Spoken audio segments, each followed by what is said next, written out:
Hi, Dawn Levine here, and today we're going to be talking about the advantages and disadvantages of traveling as a couple or traveling with others.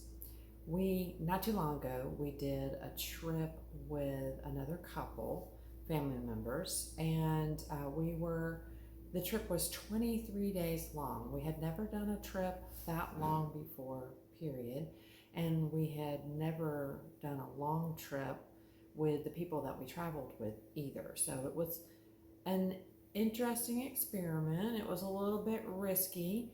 I made a particular effort to make sure that the other couple knew that we did not have to do everything together. If they wanted to go off on their own and have a romantic dinner one night without us, or if they wanted to, sleep in and not ramble around the city like we were going to do on a particular day, that was totally fine with us.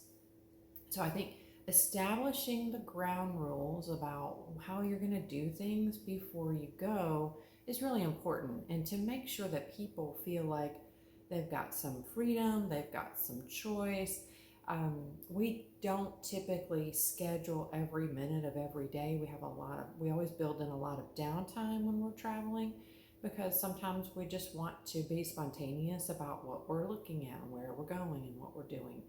And so I think that can be important as well, understanding, what is the other couple's expectation, or even if it's a larger group. I did not travel with a larger group, it was just two couples. But if you're traveling with a larger group, making sure that people are compatible with the kind of things they like to do and how they like things structured. Luckily for me, because these were family members, I really already had a really good understanding of what their traveling styles were like and how they like to spend their time and what kind of things were of interest to them. So it was pretty easy for me to tailor things to that. If you're traveling with someone that you have never traveled with before, or you're just not that familiar with their likes and dislikes, it's really important to have a good in-depth conversation or more about that before you go, so that you leave as friends and you come back as friends as well. So there are some advantages and disadvantages. Um, some of the obvious advantages are, if there's a group of you, then you may have access to tours that you wouldn't otherwise have. Some of the tours that we saw that were an option had a minimum of 4 or a minimum of 6. You couldn't do that tour unless you had at least that many people to book the guide. So that's one thing. Another thing is that you can split the costs of certain things. If you're traveling from the airport to the hotel and it's 2 people in a car, there's a minimum cost for getting that car. And if you've got 4 people, then you can divide that cost. So it can reduce the cost in some way, because you can share expenses. Some of the cons are, you may have limitations on what you're going to do, where you're going to go, just because, 2 people are interested, but nobody else in the group is interested in that activity or that site or whatever. So that can be a limiting factor. There may be limits on what you can do. The other thing to think about is, when you have a big group, or even just a couple of couples, you lose some of the dynamism of being able to get up and go. It takes some extra time to get everybody organized, get everybody in the same location, get everybody moving in the same direction. So there's some loss of mobility, loss of maybe some of the spontaneity, and things just move a little slower.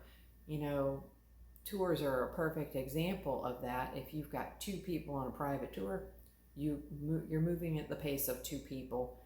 If you've got 4 people or 6 people or 8 people, you're moving at the pace of the lowest common denominator. That slowest person is going to set the pace for everything. A perfect example of that happened while we were away.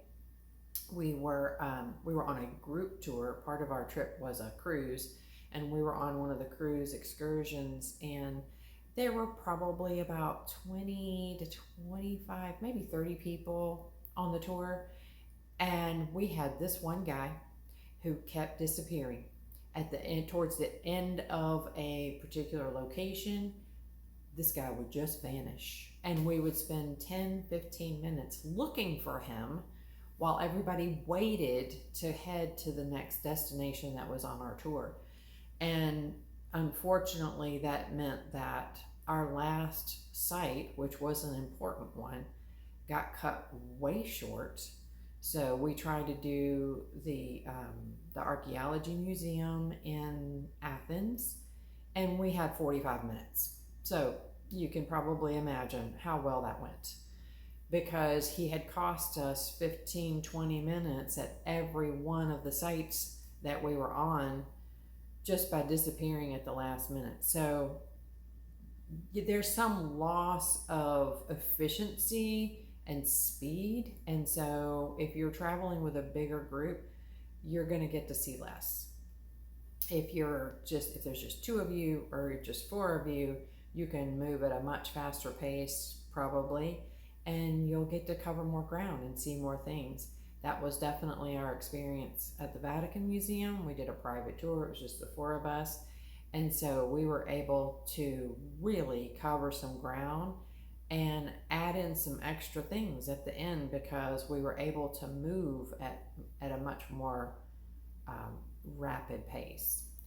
Now, that doesn't mean that we gave short shrift. It just meant that we were all seeing and hearing everything at the same time, and then we were all able to move on at the same time.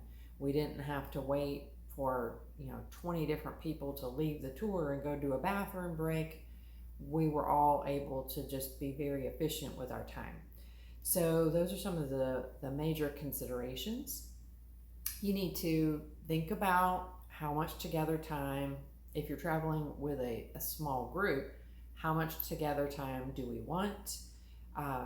Do we really want to schedule every minute of every day together? Do we want to build in some opportunities for people to go and do their own thing? Definitely have those conversations, and open communication about those on the front end can be very, very helpful. Like I said, we were very open about that. Even though we were traveling with family members, I was very clear at the outset and said several times, hey, if you guys want to go and have a romantic dinner, just the two of you, totally fine with me. Let me know at any time. You do not have to spend every waking minute with us. So that helped a lot. We left as friends. We came back as friends. Of course, we're still family, but we came back as friends, and we had a good time. And I don't think anybody felt cramped from having so much together time. So I hope you find this helpful. And I hope you will hit the like and the subscribe and come back for future episodes. Ciao.